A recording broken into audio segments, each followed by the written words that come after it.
श्री भागवत भगवान की जय हो। श्री सुखदेव जी महाराज की जय हो। जगत गुरु श्रीमद वल्लभाचार्य जी की जय हो। सदगुरुदेव की जय हो।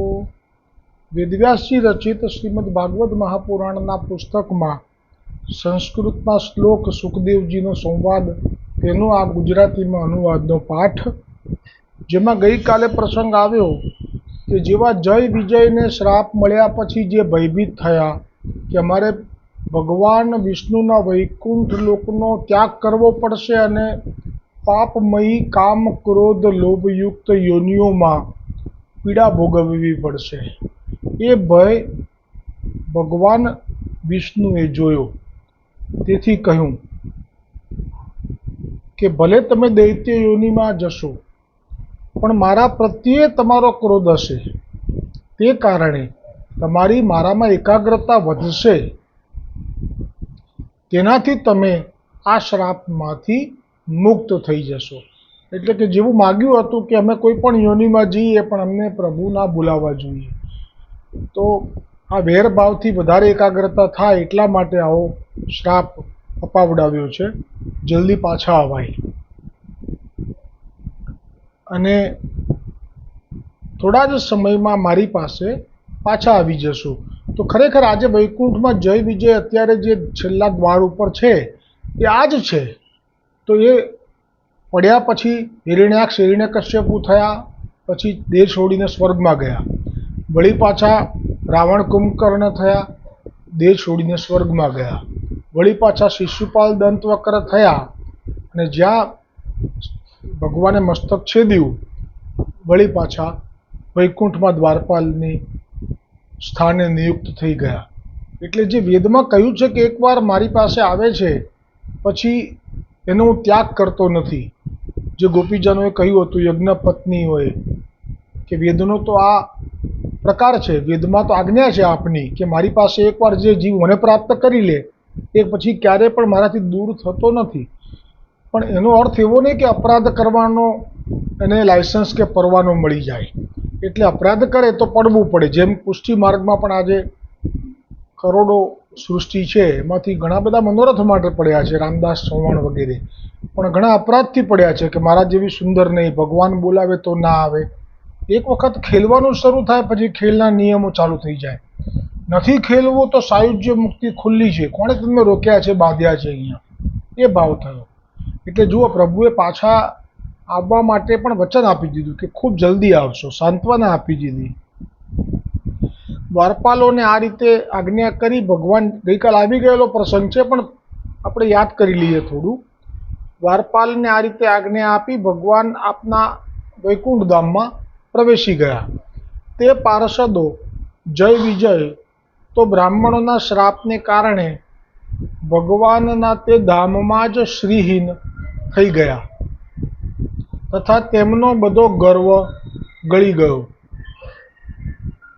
પછી જ્યારે તેઓ વૈકુંઠ લોકમાંથી નીચે પડવા લાગ્યા ત્યારે વૈકુંઠવાસીઓમાં મોટો હાહાકાર મચી ગયો.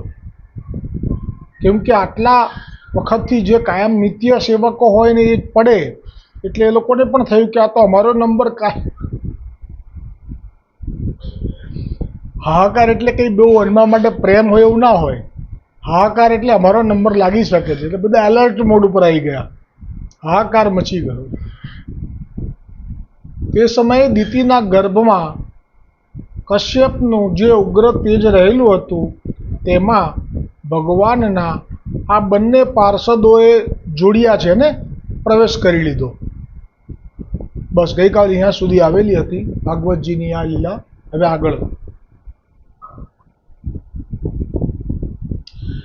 જો આ છે ને બ્રહ્માજી કહી રહ્યા છે, ઇન્દ્રાદિક દેવતાઓ આવેલા ને કે અંધારું થઈ ગયું છે, દિવસે રાત્રે ભેદ નથી, કોણ છે આ દિતિના ગર્ભમાં, એ ખબર નહોતી ખાલી, એ બધું કીધું.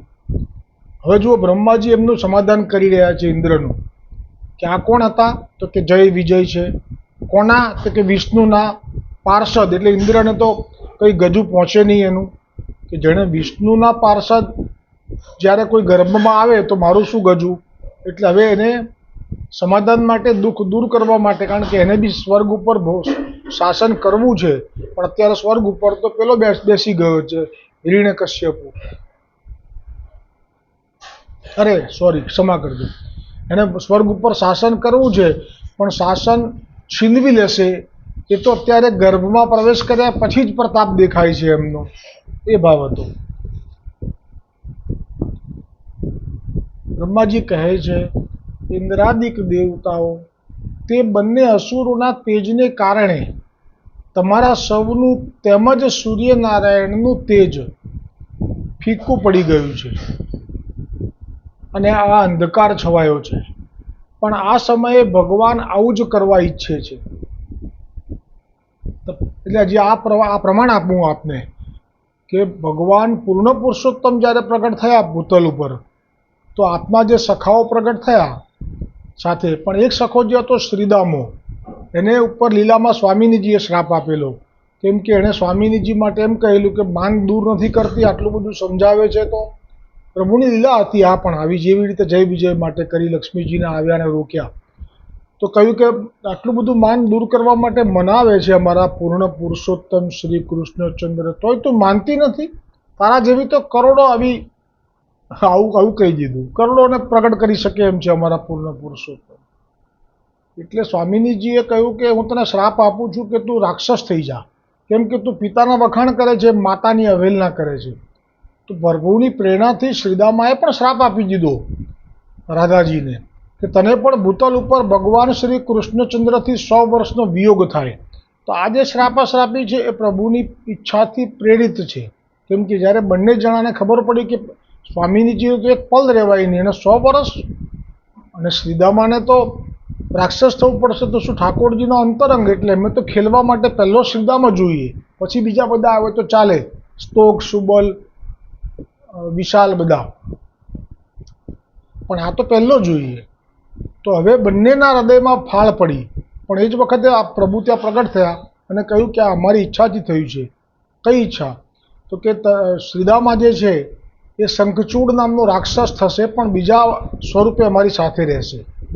હવે આ વાત એટલા માટે અત્યારે આટલી વિસ્તારથી કરી કે પ્રભુના પૂર્ણ પુરુષોત્તમનો જીવ જો પડે છે તેનું સામર્થ્ય બધા કરતાં સૌથી સર્વશ્રેષ્ઠ હોય છે, એ પ્રમાણ મળ્યું છે આપણને ભાગવતજીમાંથી, એટલે આ વિસ્તાર કરું છું. અને સ્વામિનીજીને શ્રાપ એટલા માટે આપ્યો કે સ્વામિનીજીને વિરહનો પણ અનુભવ કરવો હતો. કાયમ સંયોગ રસ છે એ પણ ગોકુલનાથજીએ સર્વોત્તમજીમાં એક ઠેકાણે કહ્યું કે એ પણ તમને ક્યારેક એનાથી પણ અભાવો થાય, એટલે બહુ સંયોગ એ પણ અતિ પરિચય અવજ્ઞાનું પરિણામ લાવનારો છે. તો સ્વામિનીજી ઈચ્છતા હતા, પણ એ જ્યારે આવે સામે ત્યારે શું સ્થિતિ થાય, તો એ વખતે સ્વામીજી બહુ ઢીલા પડી ગયા. ત્યારે પછી ઠાકોરજીએ કહ્યું કે આમાં શ્રીદામો એ તો મારો અંગત છે, એનું બોલેલું મિથ્યા તો નહીં જ થાય, આવું કહી દીધું. પણ આ બધાની પાછળ મૂળ ભાવ સુંદર છે. અને સ્વામિનીજીને જે વિરહ થયો છે એ ગર્ગ સંહિતામાં એટલું પ્રમાણસર આવશે કે 100 એટલે 100 વર્ષ. વિચારજો, સ્વામિનીજીને 100 વર્ષ સુધી, એટલે કે જે 11 વર્ષની ઉંમરે ઠાકોરજીએ જે મથુરા ગમન કર્યું ત્યારથી લઈને 100 વર્ષ, એટલે સ્વામિનીજીની ઉંમર તે વખતે 100 ને મોટા હતા પ્રભુથી, એટલે 113 વર્ષની હશે. પણ રીતસર 100 વર્ષનો વિયોગ કેવી રીતે પૂરો થયો છે? સિદ્ધાશ્રમ એ વખતે તીર્થ હતું દ્વારકા ભૂમિનું, એ પછી ડૂબી ગયું. એ વખતે દ્વારકા હતી કેટલા હજારો કિલોમીટરમાં ફેલાયેલી, વિશાળ ભવનો લાખો, એ પાસે એમાં તીર્થ હતું સિદ્ધાશ્રમ કરીને. અને એ સિદ્ધાશ્રમમાં જે કોઈ સ્નાન કરે એને બધા જ વિરહ સમાપ્ત થાય, શ્રી કૃષ્ણની નિત્ય પ્રાપ્તિ થાય, એવું નારદ મુનિ આવીને સ્વામિનીજીને સમજાવે છે. અને સ્વામિનીજી રસાલા સાથે નીકળે છે અને ત્યાં સ્નાન કરવા આવે છે. અને જે પ્રસંગ આવે છે ને કે પર્વ આવ્યો, આપણે પેલો કયો પર્વ કહેવાય છે કે જેમાં બધા સ્નાન કરવા આવે ત્રિવેણી સંગમમાં, એવું કંઈક છે. પણ આ જગ્યાએ સિદ્ધાશ્રમમાં જ આવે છે નારદ મુનિના કહેવાથી. અને ત્યાં જ દ્વારિકાધીશજી અને એમની 16,108 પણ આવે છે. અને પછી જે સંવાદ થાય છે એ બધો ત્યારે થાય છે. પછી કાયમ માટે સ્વામિનીજીનો વિરહ જતો રહે છે. તો એ વખતે શંખચૂડ જે થયો એટલો પરાક્રમી થયો કે પૂર્ણ પુરુષોત્તમનો જે સખો છે તો પછી એનાથી ઉપર કોઈ નહીં ભૂતલ ઉપર. એટલે કંસ આટલો પરાક્રમી હતો ને જ્યારે કંસે યુદ્ધ કર્યું શંખચૂડ સાથે તો કંસને વરદાન હતું બ્રહ્માજીનું વિષ્ણુ ભગવાનની પ્રેરણાથી, એટલે એને પણ શંખચૂડ જીતી ના શક્યો. પણ શંખચૂડની પાસે કોનું વરદાન હતું? કોઈનું નહીં, પણ તો કંસ એને જીતી ના શક્યો. એટલું ભયંકર ચાલ્યું કે બંને જણાએ થાકી ગયા પણ હાર્યા નહીં કોઈ. ત્યારે બ્રહ્માજી આવીને કહ્યું કે આ નહીં હારે. આ કોણ છે? આ તો સાક્ષાત પૂર્ણ પુરુષોત્તમનો સખો છે શ્રીદામો. અને કોણ હરાવી શકે? કંસ, મિત્ર થઈ જા, લાભ મળશે એમ કરીને મિત્ર કર્યો. અને પછી વેરભાવથી જેનો ઉદ્ધાર હતો એટલે પેલા રાસ રમતા હતા અને ગોપીજનોને લઈને ભાગ્યો શંખચૂડ. એ પ્રસંગ ભાગવતજીમાં પ્રસિદ્ધ છે. અને ભગવાન એનો પીછો કર્યો, કેટલા હજારો કિલોમીટર દૂર જઈને એનો વધ કર્યો. અને એનું તેજ એમના શરીરમાં સમાયું. ત્યારે પૂછ્યું બહુલાશ્વ રાજાએ ગર્ગ સંહિતામાં નારદ મુનિને કે આ તો શંખચૂડ તો અસુર હતો, તો આનું તેજ કેમ ઠાકોરજીમાં સમાઈ ગયું? ત્યારે નારદજી આ લીલા કરી, કથા કરી કે આવી રીતે સ્વામિનીજી અને શ્રીરામાજીએ સામસામી શ્રાપાશ્રાપી કરી હતી. એટલે જે પણ છે એક વખત આવે છે શરણે પ્રભુના, પછી એ પાછો પ્રભુ એને છોડતા નથી. એટલે કહ્યું કે પણ તમે પણ ચિંતા કરશો નહીં. બ્રહ્માજી ઇન્દ્રાદિક દેવતાઓને કહે છે તમે પણ ચિંતા કરશો નહીં, શ્રી હરિ જ આપણું કલ્યાણ કરશે. શ્રી મૈત્રેયજીએ કહ્યું, હે વિદુરજી, ઇન્દ્રાદિક દેવતાઓની શંકાનું નિવારણ થઈ ગયું ને તે બધા સ્વર્ગલોકમાં પાછા આવી ગયા.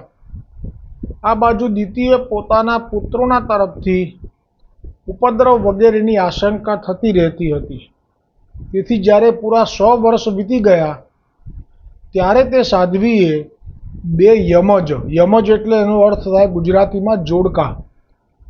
યમજનો અર્થ જોડકા, એટલે જોડકા પુત્રોને જન્મ આપ્યો.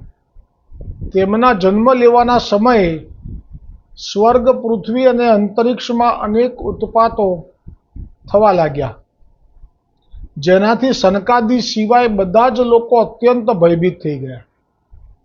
એટલે આનો અર્થ જ એવો થયો કે પ્રભુ પોતે જ આ તો આવશે આગળ, સ્વયં કહેશે સુખદેવજી કે પ્રભુ પોતે જ અસુરોનો પણ એક સમય લાઈન મૂકી દે છે.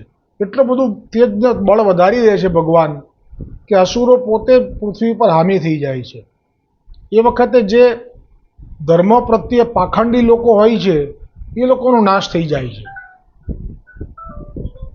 અને જે લોકો સાચા હોય છે એ લોકોની રક્ષા તો સ્વયં ઈશ્વર કરે છે. એટલે એ જે આપણને એમ સમજાય કે આ લોકોએ કેમ આટલો બધો નાશ કરી નાખ્યો, તો એની પાછળ ભગવાનનો જ હેતુ હોય છે કે જે મારા ભક્તિના માર્ગમાં પાખંડ કરી રહ્યા છે એ તો નાશ થવો જોઈએ, તો આપ તો કરી ના શકે. આ આપની કેવી વિચિત્ર લીલા છે. તો આપે આપનો જ પાર્ષદ મોકલી દીધો નીચે, એને અસુર યોનિમાં નાખ્યો. અને હવે એ જ જ્યારે ચાલુ કરશે વિધ્વંસ કરવાનું તો એ વખતે બી ન્યાયપૂર્વક કરશે. તમે જુઓ, આપણા શ્રીનાથજી ગોવર્ધન ઉપર બિરાજતા હતા અને જે મોગલનું નિમિત્ત બનાવીને પેલા એ કીધું કે તમે તમારા જે ગોસાઈજી બાળકો અમને ચમત્કાર બતાવશે તો અમે અહીંયા કશું નહીં કરીએ. આ શું છે? જે લોકો દૃષ્ટ છે એ લોકો આવી શરત થોડી મૂકે કે તમારા ગોસાઈજી બાળકો જો ચમત્કાર બતાવશે તો અમે તમારા મંદિરનો નાશ નહીં કરીએ. તો એ પ્રમાણ છે કે પ્રભુ એવું ઈચ્છતા હતા કે જે સાચા છે તો એમને ઊની આંચ નહીં આવે, પણ જે ખોટા છે એટલે કે જે ખાલી વસ્ત્રો ગેરવા પહેરી અને અંદરથી રાક્ષસ છે તો એનો તો પછી નાશ થવો જ જોઈએ. પણ આપ ના કરી શકો તો આપ આવી રીતે કરાવે. આ આપની લીલા છે. જોકે અહીંયા એવું નહોતું. અહીંયા તો ગોસાઈજીમાં તો ગોસાઈજી બાળકોમાં તો મહાપ્રભુજીનો અંશ હતો અને એ લોકોને ચમત્કાર બતાવવાનું સામર્થ્ય નહોતું. તે વખતે ગોકુલનાથજી આપ ક્યાં બિરાજતા હતા? કાશ્મીર એવું કંઈક વર્ણન છે. બહુ દૂર બિરાજતા હતા, કાં તો પછી રાજસ્થાન, મારવાડમાં. પરંતુ લીલા કરવી જ હતી. આપે અજબકુંવરબાઈના ઘરે જવું એ તો સુનિશ્ચિત હતું, એટલા માટે આ લીલા થઈ. અને એમાં આ લોકોએ આવી રીતે કહ્યું કે તમે જો આ ચમત્કાર બતાવો તો અમે કંઈ ના કરીએ. તો એ લોકો ખરાબ છે કે સારા છે એ નક્કી કરવાનું આપણું પણ સામર્થ્ય નથી. લીલા તો પ્રભુની છે આ. એટલે જ હંમેશા યાદ રાખવું, બનતું બની રહ્યું રે, એમાં ઈચ્છા છે ઈશ્વરની. માનવ જાણે હું જ કરું છું, મિથ્યા એનો ભ્રમ છે, ગોઠવાયેલું પડદે આવે, વાત નથી એ ઘરની, ઢંકાયેલું કપાળમાં. કેમ કે પ્રભુ ચાલ્યા ને અજબ કુંવરબાઈનો મનોરથ પૂરો કરવો છે, કોને ખબર છે? અજબ કુંવરબાઈ ત્યાં રાહ જુએ છે, કોને ખબર છે? ઢંકાયેલું કપાળમાં તે પામર જીવ ના જાણે, સમજાતું જ્યાં ફળ દેખાતું, દ્રષ્ટિ સૌ ઈશ્વરની. બસ તો પછી તો અહીંયા કહી દીધું સ્પષ્ટ શબ્દોમાં કે બધા જ ભયભીત થયા. તેમને એવું લાગ્યું કે પ્રલય થઈ જશે. તે બંને દૈત્યો 100 વર્ષ સુધી માતા દિતિના ગર્ભમાં રહેલા હોવાથી જન્મતાની સાથે તેમના શરીરો પર્વત જેવા વિશાળ થઈ ગયા. જેવી રીતે સુખદેવજીએ માયાના ભયથી ગર્ભમાં 16 વર્ષ સુધી રહ્યા યોગ શક્તિથી સૂક્ષ્મ સ્વરૂપે, પણ જ્યારે 16 વર્ષ પછી જે ગર્ભમાંથી બહાર આવ્યા, માયા કંઈ નહીં કરે એવું કીધું વિષ્ણુ ભગવાને, એટલે તો સીધા 16 વર્ષના થઈ ગયા. કેમ કે 16 વર્ષ રહ્યા હતા એટલે. આ લોકો તો 100 વર્ષ રહ્યા હતા એટલે પ્રકટ થઈને સીધા પર્વત આકાર થઈ ગયા. અને મૂળમાં દૈત્ય છે, દિતિના પુત્રો છે. કશ્યપજીએ તેમનું નામકરણ કર્યું. પહેલું પ્રાગટ્ય થયું તેમનું નામ હિરણ્યાક્ષ, અને વિખ્યાત હિરણ્ય નામે વિખ્યાત થયો, અને બીજાનું નામ હિરણ્ય કશ્યપુ રાખ્યું.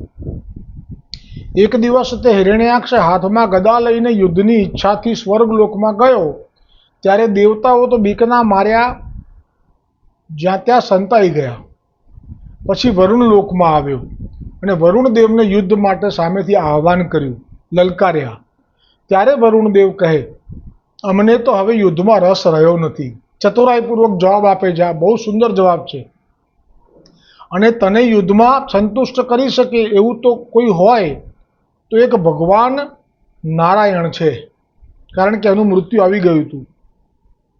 તેથી તું તેની પાસે જા, તેઓ જ તારી ઈચ્છા પૂરી કરશે. અને તમારો જે અહંકાર છે કે કોઈ આવે લડવાનું લડી લઉં, એનો નાશ પણ કરી નાખશે. કારણ કે તેઓ તમારા જેવા દુષ્ટોને હણવા માટે અને સત્પુરુષો પર કૃપા કરવા માટે અનેક પ્રકારના રૂપ ધારણ કરતા રહે છે. એટલે એમ પણ કહી દીધું કે રૂપ પણ ગમે તે હોઈ શકે, તું ધારે એવું નહીં. આ સાંભળી હિરણ્યાક્ષ ઘણો પ્રસન્ન થયો અને નારદજી પાસેથી હરિનું ઠેકાણું મેળવીને રસાતલમાં પહોંચી ગયો. નારદજી પાસે ઠેકાણું મળી જશે એટલો વિશ્વાસ.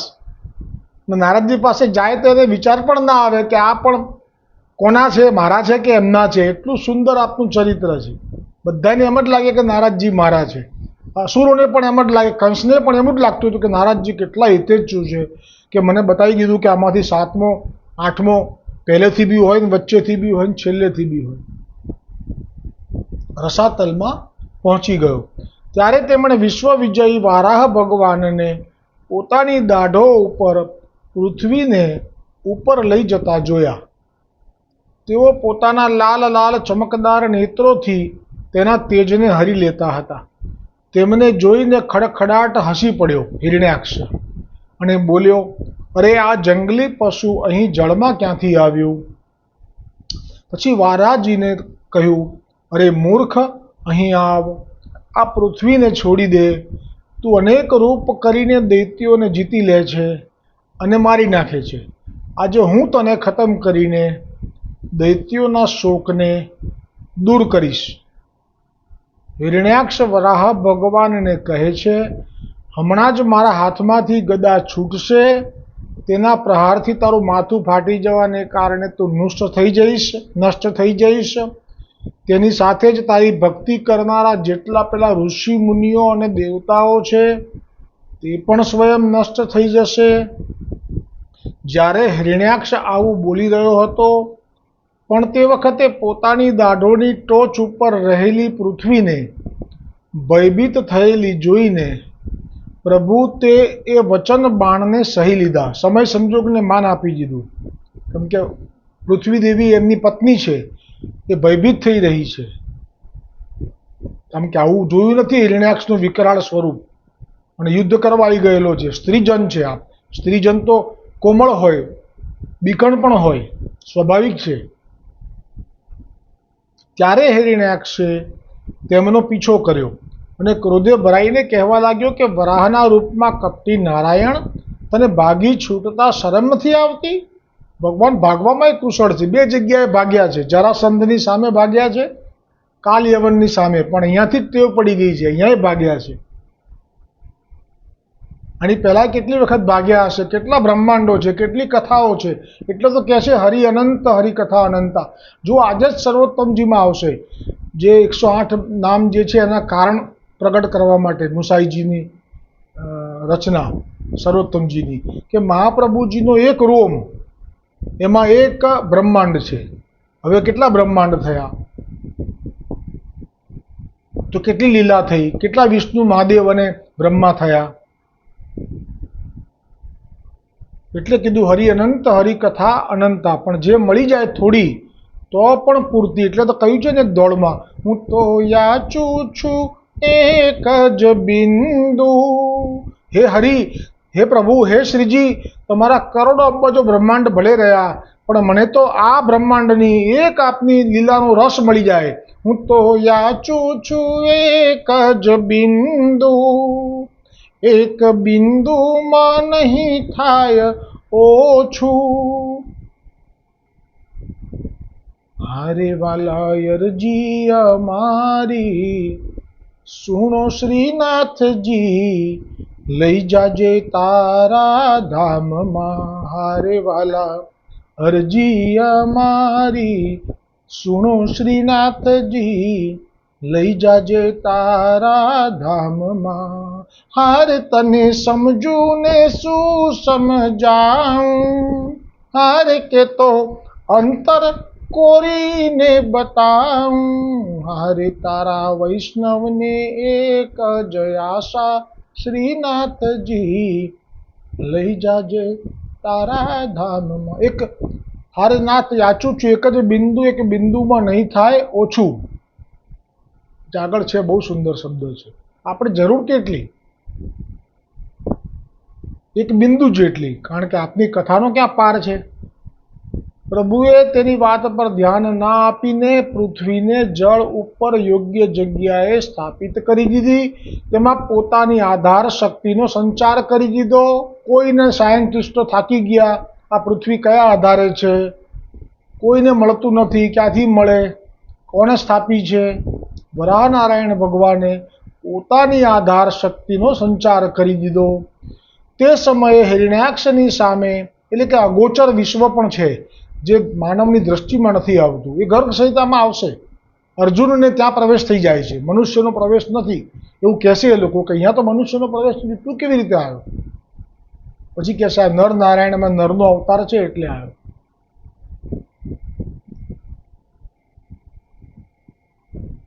અને તેમાં પોતાની આધાર શક્તિનો સંચાર કર્યો પૃથ્વી દેવી માટે. તે સમયે હિરણ્યાક્ષની સામે જ બ્રહ્માજીએ વરાનારાયણની સ્તુતિ કરી અને દેવતાઓએ પુષ્પવૃષ્ટિ કરી. ત્યારે શ્રી હરિએ ઘણી ભારે ગદા લઈને પોતાની પાછળ પાછળ આવી રહેલા હિરણ્યાક્ષને કહ્યું કે સાચે જ અમે જંગલી જીવ છીએ કે તારા જેવા કૂતરાઓને શોધતા. લીલા તો લીલા કહેવાય ને, જાણે છે મારો જય છે, આપેલો વિજય છે, પાછળ હજી નંબર લાવશે, ઋષિ ભગવાન બનીને કરશે. આપણને શું દેખાય છે? વેરભાવ. પ્રભુમાં નથી વેરભાવ, નથી પ્રેમ ભાવ. ભજીને ઉપર ગયા તો ભલે આવ્યા, અપરાધ કરીને નીચે પડ્યા તો ભલે પડ્યા, પણ વેદમાં કહ્યું છે કે મારે ત્યાં આવે પછી પાછો ના જાય, એટલે વચન પાળી રહ્યા છે. અત્યારે વેરભાવ છે તો સામે એ વેરભાવ, પ્રેમ ભાવ કરે તો સામે એ પ્રેમ ભાવ, દ્વેષ ભાવ કરે તો સામે એ દ્વેષ ભાવ. જેવો ભાવ કરે એવું કરે છે.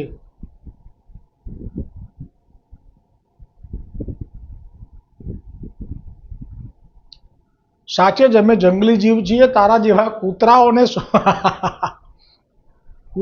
શોધતા ફરીએ છીએ. પછી બંને વચ્ચે ઘણું ભયંકર ગદા યુદ્ધ થયું. તે યુદ્ધ જોવા માટે હજારો ઋષિઓથી વીંટળાયેલા બ્રહ્માજી પણ ત્યાં આવી ગયા. જ્યારે તેમણે જોયું કે હિરણ્યાક્ષ મોટો શૂરવીર છે, તેનામાં જરા પણ ભય નથી, તેનો મુકાબલો કરવા કોઈ સમર્થ નથી, ત્યારે શ્રી બ્રહ્માજીએ કહ્યું કે હે વરાહ નારાયણ, મારી પાસે વરદાન મેળવીને આ હિરણ્યાક્ષ ઘણો બળવાન થઈ ગયો છે.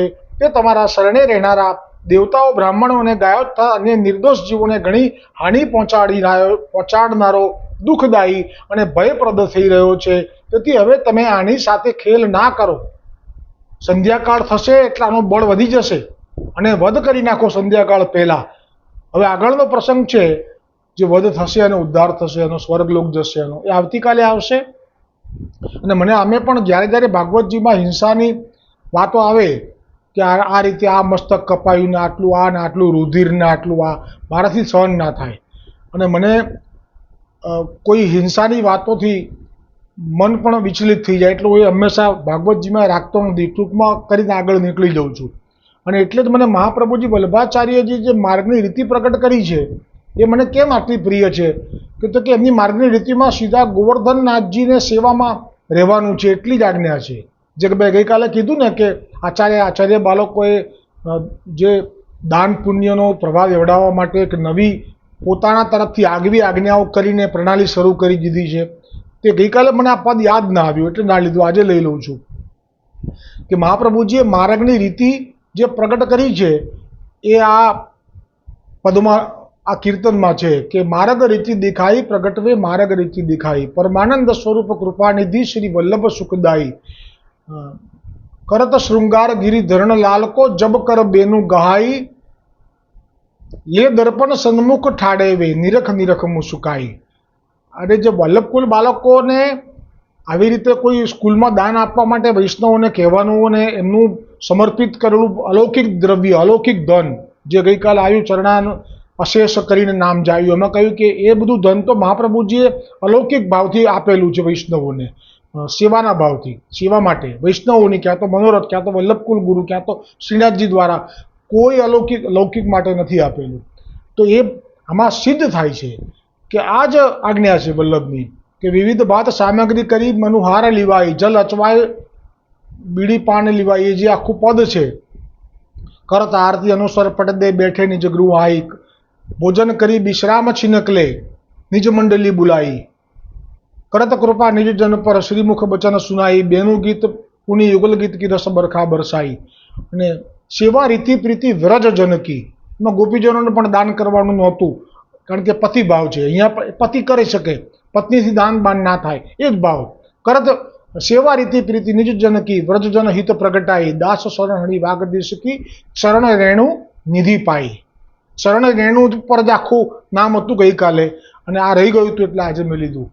તો હવે દૂર રહેલો ભાગવતજીનો પ્રસંગ આવતીકાલે આવશે. ભાગવત ભગવાન કી જય હો. શ્રી સુખદેવજી महाराज की जय हो. जगत गुरु श्रीमद वल्लभाचार्य जी महाप्रभु जी की जय हो. सदगुरु देव की जय हो. हमारा ब्रह्मसंबंध दातार गुरु आचार्य चरण श्री ब्रजेश कुमार जी महाराज श्री कड़ीगर, जय हो प्रभु. घणी खम्मा.